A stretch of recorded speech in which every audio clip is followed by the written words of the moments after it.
दुख दर्द खत्म होने का नाम नहीं ले रहे तो शुरू कर दे ये 8 काम। हर व्यक्ति की कामना होती है कि उसके घर में हमेशा सुख समृद्धि बनी रहे।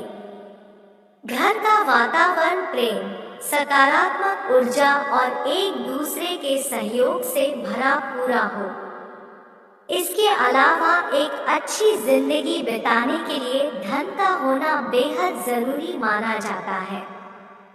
धन न केवल हमें अच्छी जिंदगी देता है, बल्कि समाज में हमारे मान प्रतिष्ठा को भी बढ़ाने का काम करता है। हर कोई अपने परिवार में शांति बनाए रखने और धन प्राप्ति के लिए मेहनत के साथ ही कुछ उपाय भी करता है, ताकि उसके घर में सुख समृद्धि बनी रहे और धन की भी कभी कमी न हो। मान्यता है कि यदि सच्चे मन और विश्वास के साथ कुछ उपाय किए जाएं तो समस्याएं आसानी से खत्म हो जाती है। इन उपायों के जरिए जीवन में आ रही परेशानियों से काफी हद तक छुटकारा पाया जा सकता है। आइए जानते हैं कुछ उपायों के बारे में। एक तांबे के लोटे में जल ले और उसमें थोड़ा सा लाल चंदन मिला दे। उस पात्र को अपने सिरहाने रखकर रात को सो जाए। रात उठकर सबसे पहले उस जल को तुलसी के पौधे में चढ़ा दे। ऐसा कुछ दिनों तक करें। धीरे धीरे आपकी परेशानी दूर होती जाएगी। यदि जीवन समस्याओं व दुखों से भरा हो तो 100 ग्राम साबुत चावल किसी तालाब में डाल दें। यदि घर में मां को लगातार कोई कष्ट सता रहा हो तो 121 पेड़े लेकर बच्चों को बांट दें, कष्ट दूर हो जाएगा। यदि जमीन जायदाद लाख कोशिशों के बावजूद अधिक दामों में न बिक पा रही हो तो कभी कभी चाय की पत्ती जमादार को दे। चांदी का चौकोर टुकड़ा सदैव अपने पास रखें और चांदी के गिलास में ही पानी पिए। हमेशा सफेद टोपी पहने। संपत्ति अधिक दामों में बिक जाएगी। जन्म कुंडली में यदि 11वें घर में शनि हो तो मुख्य द्वार की चौखट बनाने से पहले उसके नीचे चंदन दबा दे। सुख समृद्धि से घर सुशोभित रहेगा। भवन निर्माण से पहले भूखंड पर 5 ब्राह्मणों को भोजन कराना बहुत शुभ होता है। इससे घर में धन, ऐश्वर्य व सुखों का वास होता है। बच्चे भी संस्कारी व आज्ञाकारी होते हैं। राहु ग्रह की अशुभता दूर करनी हो तो भगवती काली की उपासना करें। राहु अशुभ हो तो अचानक शारीरिक कष्ट होता है। चांदी की चेन गले में पहने, राहत मिलेगी। कुत्तों को रोटी अवश्य खिलाएं। गरीबों को सूजी का हलवा अपने हाथ से बांटे, कष्ट दूर होगा। यदि व्यवसाय या रोजगार में विघ्न बहुत आ रहे हो तो 10 दृष्टिहीनों को भोजन कराएं और गुलाब जामुन खिलाएं। अपने माता पिता की सेवा करें, विघ्न अपने आप दूर हो जाएंगे। 2 आर्थिक संकट से छुटकारा पाने और धन लाभ के लिए होली की रात चंद्रमा के उदय होने के बाद अपने घर की छत पर जाएं और फिर चंद्रमा का स्मरण करते हुए चांदी की प्लेट में सूखे छुहारे तथा कुछ मखाने रखकर शुद्ध घी के दीपक के साथ धूप एवं अगरबत्ती अर्पित करें और दूध से चंद्रमा को अर्घ्य दें। अर्घ्य देने के बाद सफेद मिठाई और केसर वाली साबूदाने की खीर अर्पित करें। साथ ही चंद्रमा से समृद्धि प्रदान करने का निवेदन करें। इसके बाद लगातार आने वाली प्रत्येक पूर्णिमा की रात चंद्रमा को दूध का अर्घ्य दें। कुछ ही दिनों में आप महसूस करेंगे कि आर्थिक संकट दूर होकर समृद्धि निरंतर बढ़ रही है। कष्ट निवारण के लिए कछुओं और मछलियों को नित्य आटे की गोलियां खिलाएं। साथ ही प्रतिदिन कौवे या पक्षियों को दाना डालने से पितृ तृप्त होते हैं। प्रतिदिन चींटियों को दाना डालने से कर्ज और संकट से मुक्ति मिलती है। इसके अलावा प्रतिदिन कुत्ते को रोटी खिलाने से आकस्मिक संकट दूर रहते हैं। ऐसे में ये इन उपायों को करने से आपके सारे कष्ट दूर हो सकते हैं। रुके हुए कार्यों को पूरा करने के लिए गणेश चतुर्थी के दिन गणेश जी का ऐसा चित्र घर या दुकान पर लगाएं जिसमें उनकी सूंड दाईं ओर मुड़ी हुई हो। साथ ही इस चित्र की आराधना करें। इसके आगे लौंग तथा सुपारी रखें। जब भी कहीं काम पर जाना हो तो एक लौंग तथा सुपारी को साथ लेकर जाएं। इससे भी काम सिद्ध होगा।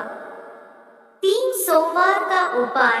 ये दिन देवों के देव महादेव भगवान शिव को समर्पित है।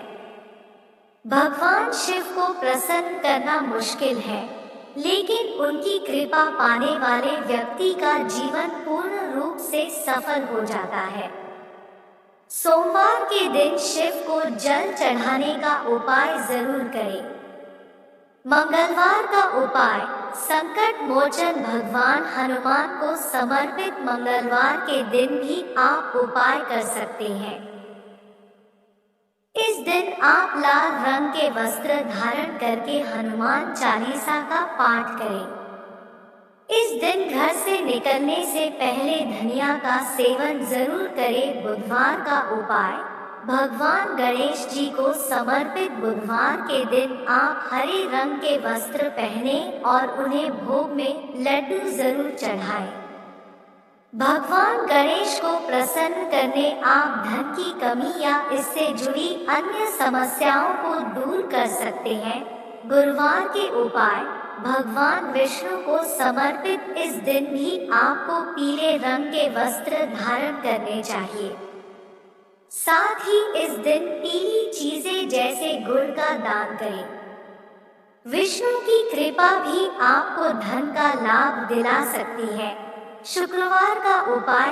कहते हैं कि इस दिन माता लक्ष्मी की पूजा करके धन से जुड़ी समस्याओं का समाधान पाया जा सकता है। मंदिर जाएं और माता लक्ष्मी के चरणों में कमल का फूल जरूर अर्पित करें। इस फूल को घर या कार्यस्थल में रखने से आपको लाभ होगा। शनिवार का उपाय। शनिदेव के प्रकोप भी जीवन में उथल पुथल मचा सकता है। साढ़े साती और ढैया से बचने के लिए इस दिन काली चीजों का दान करें। आप मंदिर में शनि देव की पूजा करके गरीबों या जरूरतमंदों में काला तिल बांट सकते हैं। रविवार का उपाय। इस दिन का संबंध सूर्य देव से माना जाता है। सुबह उठने के बाद सूर्य देव को अर्घ्य दें और फिर उनकी पूजा अर्चना में जुट जाएं। सूर्य देव को प्रसन्न करने के लिए इस दिन लाल या नारंगी रंग के वस्त्रों को धारण करें। 4 प्रतिदिन सुबह और शाम घर में संध्या वंदन के समय कर्पूर जरूर जलाएं।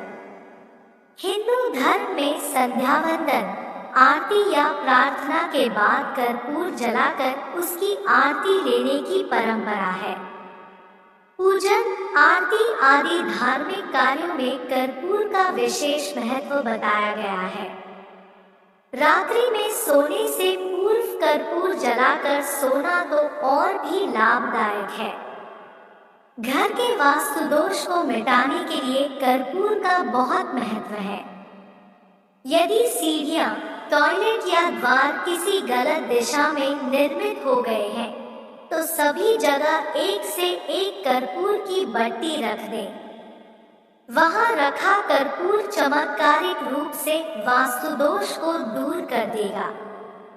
प्रतिदिन संध्या वंदन के साथ हनुमान चालीसा पढ़ना चाहिए। संध्या वंदन घर में या मंदिर में सुबह शाम की जाती है। पवित्र भावना और शांति पूर्वक हनुमान चालीसा पढ़ने से हनुमान जी की कृपा प्राप्त होती है, जो हमें हर तरह की जानी अनजानी होनी अनहोनी से बचाती है। धूप, दीप, चंदन, कुमकुम, अष्टगंध, जल, अगर, कर्पूर, घृत, गुड़, घी, पुष्प, फल, पंचामृत, पंचगव्य, नैवेद्य, हवन, शंख, घंटा, रंगोली, मांडना, आमलंकरण, तुलसी, तिलक, मौली, कलाई पर बांधे जाने वाला नाड़ा, स्वस्तिक, ओम, पीपल, आम और केले के पत्तों का हिंदू धर्म में बहुत महत्व है। भोजन करने के पूर्व कुछ मात्रा में भोजन को अग्नि को समर्पित करने से वैश्वदेव यज्ञ पूर्ण होता है। हिंदू धर्म में धूप देने और दीप जलाने का बहुत ज्यादा महत्व है। सामान्य तौर पर धूप दो तरह से ही दी जाती है। पहला गुग्गुल कर्पूर से और दूसरा गुड़ घी मिलाकर जलते कंडे पर उसे रखा जाता है। यह गुड़ घी व चावल से दी गई धूप का खास महत्व है। रोज धूप नहीं दे पाए तो तेरस, चौदस और अमावस्या, चौदस तथा पूर्णिमा को सुबह शाम धूप अवश्य देना चाहिए। सुबह दी जाने वाली धूप देवगणों के लिए और शाम को दी जाने वाली धूप पितरों के लिए। पितरों के लिए सिर्फ श्राद्ध पक्ष में ही धूप दे तो अच्छा रहेगा। धूप देने के पूर्व घर की सफाई कर दे। पवित्र होकर रहकर ही धूप दे। धूप ईशान कोण में ही दे। घर के सभी कमरों में धूप की सुगंध फैल जाना चाहिए। धूप देने और धूप का असर रहे तब तक किसी भी प्रकार का संगीत नहीं बजाना चाहिए। हो सके तो कम से कम बात करना चाहिए। 5 पानीदार एक नारियल ले और उसे अपने ऊपर से 21 बार वारे। वारने के बाद उसे किसी देवस्थान पर जाकर अग्नि में जला दे। ऐसा परिवार के जिस सदस्य पर संकट हो उसके ऊपर से वारे। उक्त उपाय किसी मंगलवार या शनिवार को करना चाहिए। 5 शनिवार ऐसा करने से जीवन में अचानक आए कष्ट से छुटकारा मिलेगा। यदि किसी सदस्य की सेहत खराब है तो उसके लिए यह उपाय उत्तम है। शिव के मंदिर में सोमवार, हनुमान के मंदिर में मंगलवार, दुर्गा के मंदिर में बुधवार, काली और लक्ष्मी के मंदिर में शुक्रवार, शनि के मंदिर में शनिवार और विष्णु के मंदिर में रविवार को जाने का उल्लेख मिलता है। गुरुवार को गुरुओं का वार माना गया है। हालांकि गुरुवार का महत्व इसलिए नहीं है कि वह गुरुओं का वार है। दरअसल रविवार की दिशा पूर्व है किंतु गुरुवार की दिशा ईशान है। ईशान में ही सभी देवताओं का स्थान माना गया है। इसलिए जो व्यक्ति गुरुवार को मंदिर जाता है वह सभी देवताओं को प्रसन्न करता है। देवताओं के गुरु बृहस्पति है। हिंदू धर्म में रविवार और गुरुवार को पवित्र और सर्वश्रेष्ठ दिन माना जाता है। इस दिन मंदिर जाने का महत्व अधिक है। दोनों में गुरुवार को प्रथम माना गया है। प्रतिदिन मंदिर जाने से सकारात्मक भावना का विकास होगा और यह आपके मन और मस्तिष्क के लिए जरूरी है। यह भावना कई तरह के संकटों से बचा लेती है। पूर्णिमा और अमावस्या मान्यता के अनुसार कुछ खास दिनों में कुछ खास कार्य करने से बचना चाहिए। खास कार्य ही नहीं करना चाहिए बल्कि अपने व्यवहार को भी संयमित रखना चाहिए। जानकार लोग तो यह कहते हैं कि प्रतिपदा, 11, 13, 14, पूर्णिमा, अमावस्या, चंद्र ग्रहण, सूर्य ग्रहण, 8 दिन पवित्र बने रहने में ही भलाई है, क्योंकि इन दिनों में देव और असुर सक्रिय रहते हैं। इसके अलावा सूर्योदय के पूर्व और सूर्यास्त के बाद भी सतर्क रहने की जरूरत है। सूर्यास्त के बाद दिन अस्त तक के काल को महाकाल का समय कहा जाता है। सूर्योदय के पहले के काल को देवकाल कहा जाता है। उक्त काल में कभी भी नकारात्मक बोलना या सोचना नहीं चाहिए, अन्यथा वैसा ही घटित होने लगता है। प्रचलित मान्यता और जनश्रुति के अनुसार आपको आपके पितर और देवता सुन रहे हैं। आप जो कुछ भी बोलते हैं वह आवाज या ध्वनि विद्यमान रहती है। आपके बोलने का असर होता है। देवता उनके साथ है जो सच बोलते और वादा निभाते हैं। बहुत से लोग अपने स्वार्थ के लिए या निष्प्रयोजन झूठ बोलते रहते हैं। वे हर वक्त झूठी कसम खाते रहते हैं। उनमें भी वे लोग अपराधी हैं जो कसम खाकर, झूठ बोलकर और धोखा देकर अपना माल बेचते या व्यापार करते हैं। बहुत से लोग कई तरह का वादा करके मुकर जाते हैं। यदि आप में इस तरह की आदत है तो इसे सुधारना जरूरी है, अन्यथा आपकी प्रार्थनाओं और कामनाओं का कोई महत्व नहीं। 6 गाय, कुत्ते, चींटी और पक्षियों को भोजन खिलाएं। वृक्ष, चींटी, पक्षी, गाय, कुत्ता, कौवा, अशक्त मानव आदि प्राणियों के अन्न जल की व्यवस्था करने से इनकी हर तरह से दुआ मिलती है। इसे वेदों के पंचयज्ञ में से एक वैश्वदेव यज्ञ कर्म कहा गया है। यह सबसे बड़ा पुण्य माना गया है। कछुओं और मछलियों को नित्य आटे की गोलियां खिलाएं और चींटियों को भुने हुए आटे में बूरा मिलाकर बनाई पंजीरी खिलाएं। प्रतिदिन कौवे या पक्षियों को दाना डालने से पितृ तृप्त होते हैं। प्रतिदिन चींटियों को दाना डालने से कर्ज और संकट से मुक्ति मिलती है। प्रतिदिन कुत्ते को रोटी खिलाने से आकस्मिक संकट दूर रहते हैं। प्रतिदिन गाय को रोटी खिलाने से आर्थिक संकट दूर होता है। अगर किसी मानसिक कलह, तनाव या परेशानी से जूझ रहे हैं तो शुक्रवार के दिन मां कालिका के मंदिर में जाकर उनसे अपने द्वारा किए गए सभी जाने अनजाने पापों की क्षमा मांग ले और फिर कभी कोई बुरा कार्य नहीं करने का वादा कर ले। ध्यान रहे, वादा निभा सकते हो तो ही करें, अन्यथा आप मुसीबत में पड़ सकते हैं। यदि आपने ऐसा 5 शुक्रवार को कर लिया तो तुरंत ही आपके संकट दूर हो जाएंगे। 11 या 21 शुक्रवार कालिका के मंदिर जाएं और क्षमा मांगते हुए अपनी क्षमता अनुसार नारियल, हार फूल चढ़ाकर प्रसाद बांटे। माता कालिका की पूजा लाल कुमकुम, अक्षत, गुड़हल के लाल फूल और लाल वस्त्र या चुनरी अर्पित करके भी कर सकते हैं। भोग में हलवे या दूध से बनी मिठाइयों को भी चढ़ा सकते हैं। अगर पूरी श्रद्धा से मां की उपासना की जाए तो आपकी सारी मनोकामनाएं पूर्ण हो सकती हैं। अगर मां प्रसन्न हो जाती है तो मां के आशीर्वाद से आपका जीवन बहुत ही सुखद हो जाता है। 7-5 बार हनुमान जी को चोला चढ़ाएं तो तुरंत ही संकटों से मुक्ति मिल जाएगी। इसके अलावा प्रति मंगलवार या शनिवार को बड़ के पत्ते पर आटे का दिया जलाकर उसे हनुमान जी के मंदिर में रखाएं। ऐसा कम से कम 11 मंगलवार या शनिवार को करें।